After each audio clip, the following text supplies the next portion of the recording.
All right, welcome back to Turnbull Garage. So today we're going to carry on working with this 2013 Ford Escape with the transmission problem. Now the previous owner said that this thing had a problem going up hills. He lived on a very steep mountain and it was a long, very steep road to get up there.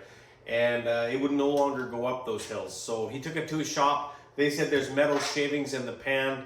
The thing does actually move back and forth under its own power. The transmission does not sound good. Sounds like the pump might be going bad in it. But anyway, I'm going to look underneath. It is leaking oil, so I want to look underneath and see where that oil is coming from, and maybe drop the pan and see what's going on. So the first thing I'm going to do is crawl up underneath this thing and see what's going on.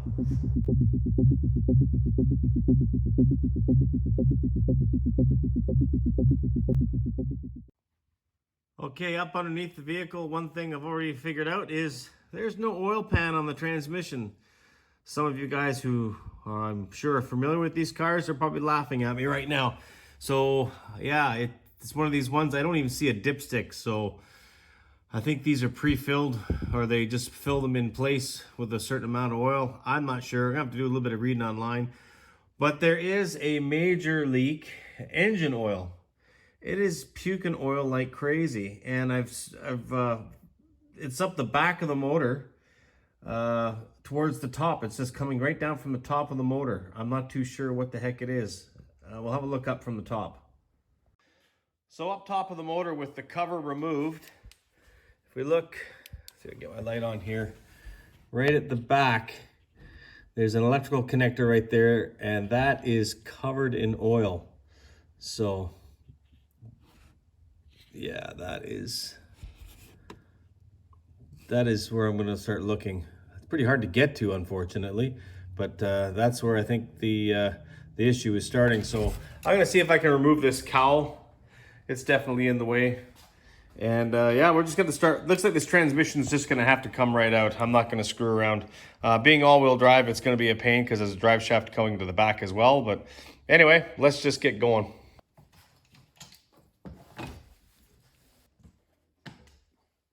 Looks like all this cowl is held on with these little rubber clips, and they're all on the leading edge of the cowl there, so I'll just pop them all out.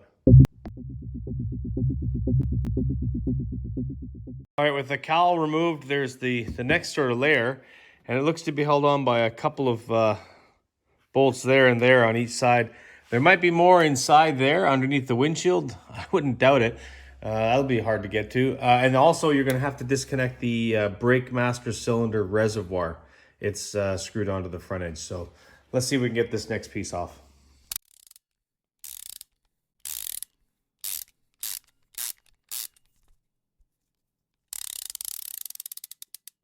All right, so getting that off was actually really easy. It was only held on with those 4 bolts that I saw. And you know, to change the battery, you're gonna have to remove that anyway. So I guess they had to make it easy, relatively easy. But looking at the oil leak, I think it's actually coming from the timing cover because there's oil all along this top edge and running down the side of the motor, which, yeah, I think that's what it is, which wouldn't surprise me. This many kilometers on an engine, the valve cover gaskets typically start to get really hard.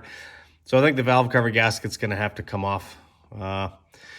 But for now, what I'm going to do is start to remove all the interference, probably the battery box, the air box, basically this side of the motor's got to get all the top stuff removed so that I can get to the top of the transmission. So that'll be the next step.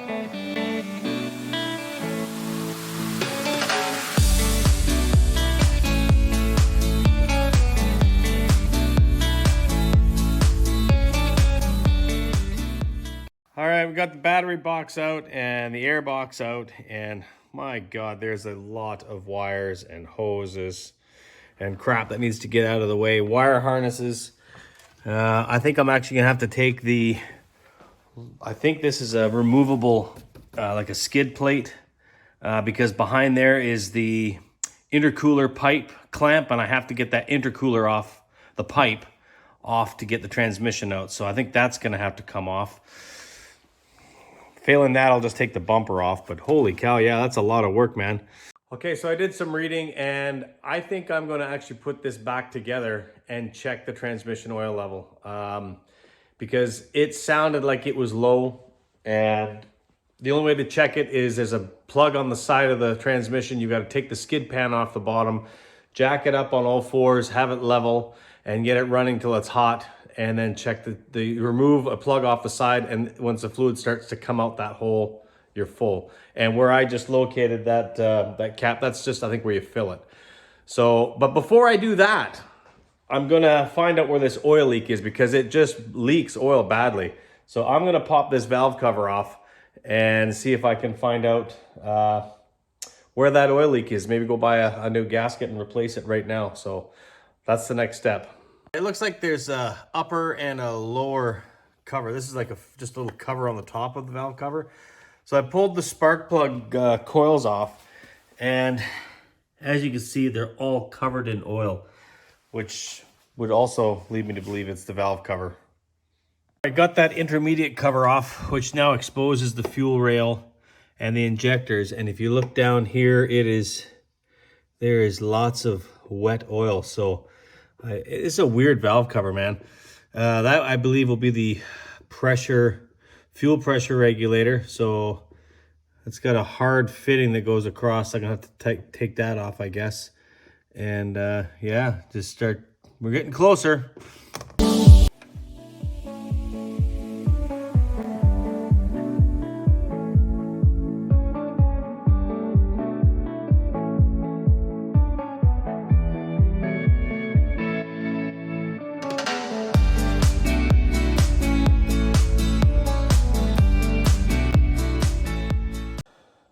Okay, so got the valve cover off. Couple things I don't like that I've seen, and I saw it in another video, is on these radiuses here where it comes down and meets the top of the head. I guess it would be the valve, the camshaft bearing cap. There's no silicone in those corners. There should be silicone in there. Any engine I've ever worked on has got silicone. There's none on there. Oh, maybe a little bit on that one. And the other thing that sucks on here is down in the valley between, it's a weird head, there's no way to get anything that's in there drained out. Like, so if you fill that with water, it's going to stay full of water. So right now it is like full of oil. One of the direct injectors came out, so I'll have to take that out. But I think I'm going to take all the injectors out and get down in there in a rag and clean inside there. That's poor design as far as I'm concerned. Let's have a look at the gasket. All right, definitely one of the weirdest looking valve covers I've seen. Anyway, let's see how hard this gasket is. I bet you it's like glass. There we go. Yeah, it's pretty brittle. It just snapped right there like glass.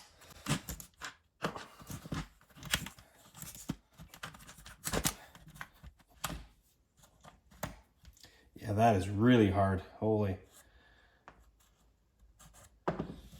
Anyway, we'll have to order up a gasket. Hopefully my local shop here parts store's got some. And we'll get this all cleaned up and get ready to put it back together. All right, it's actually been a few days. I've had a few things to deal with, like winning a hockey championship. That was cool. But got the gasket. It came in, Felpro gasket. Actually, it's pretty cool. It actually comes with a small tube of silicone in there to go into the corners of that head that I showed earlier, where I suspect it was leaking from. Also comes with a couple of O-rings for some sensors that go onto the camshaft. I think those are cam phasers. I'm not too sure if they have cam phasers in these or not. But anyway, it's something to do with that. Little sensors you pull out, but it's got that. So let's get the gasket put back into here and get it back in the engine. All right, got the new gasket installed in the valve cover, as well as the new O-rings on these cam sensors, I'm not sure what they are. One on each side. So next thing I'll do is I'll take some of this silicone. I'm going to put it into each corner. There's 1, 2, 3, 4, 5, 6 corners that I'm going to be dabbing this silicone on. And we'll throw it back on.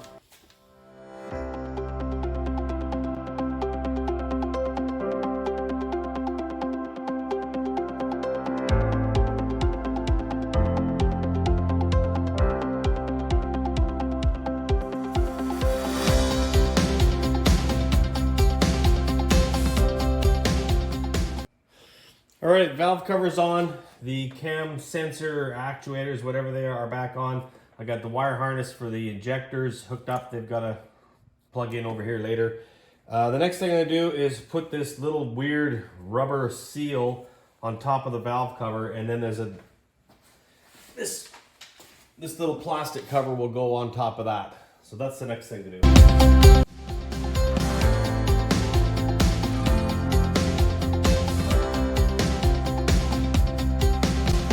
So putting this little upper cover on, there's actually 3 different size screws. You've got 8mm hex bolts. There's 1, 2, 3, 4 of those. You've got a 10mm stud here, a 10mm nut down here on a stud.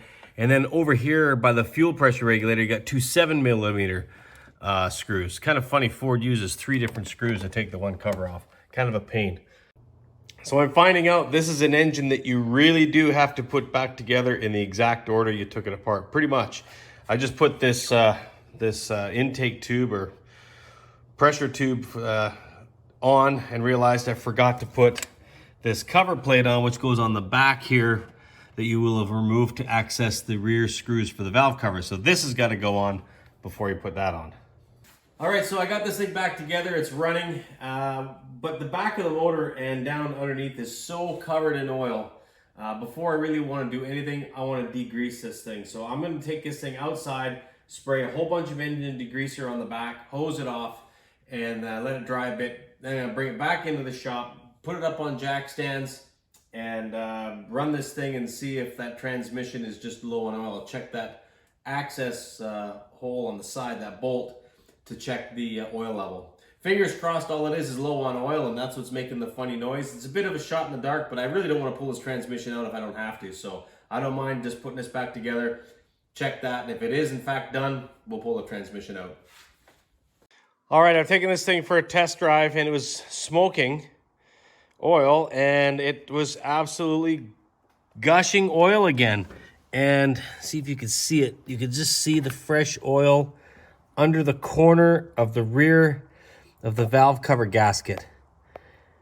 So it could be this variable valve timing solenoid. I've read that that can be leaky, but I'm gonna have to get in here with my little scope and have a look, because it doesn't look like it's running down from there. It appears it's just coming right out from under the valve cover, but it comes out excessively. So anyway, and as for the transmission, it was driving totally fine. We went for about a 15-minute drive, and then it really started to act up, making funny noises. And when we got back home, it wouldn't move till it cooled down. So again, I'm going to check the oil on this thing, but I'm not holding out much hope. So yeah, kind of bummed that the valve cover gasket or something up there is still leaking. We're going to have to dig a bit deeper. All right, I removed a few things, and I have confirmed what the leak is. It is not the valve cover gasket. It's not a cracked head. It's none of those things. It is the variable valve timing actuator. And what I did is I actually just put my finger along the bottom of this and put it in. It came out, and it was oil. So I knew if oil was on this, it was running down to the valve cover. So I removed it, and there is a hole here, almost like it's a pressure, in case it leaks internally, it can come out somehow. Anyway, that's where it's spraying out. It's leaking oil considerably. So I will be ordering a new one of these off Rock Auto. They're pretty cheap. That's going to be a little while to come in though. But while that's happening, or while I'm got that on order, I'm going to now carry on with that transmission. I'm going to check that oil right now. All right, with the driver's side wheel removed, if you go up inside the wheel well, let's see if I can get my camera on here and light it up. There's a screw right there. It's an Allen head screw. That is the one you want to remove to check the oil level. So that's what I'm going to do right now. All right, as you can see, oil came out. So it's full, it's bad. Transmission's coming out. All right, so carrying on, I removed the wheel liner. I wanted to get really good access to that side where the transmission is.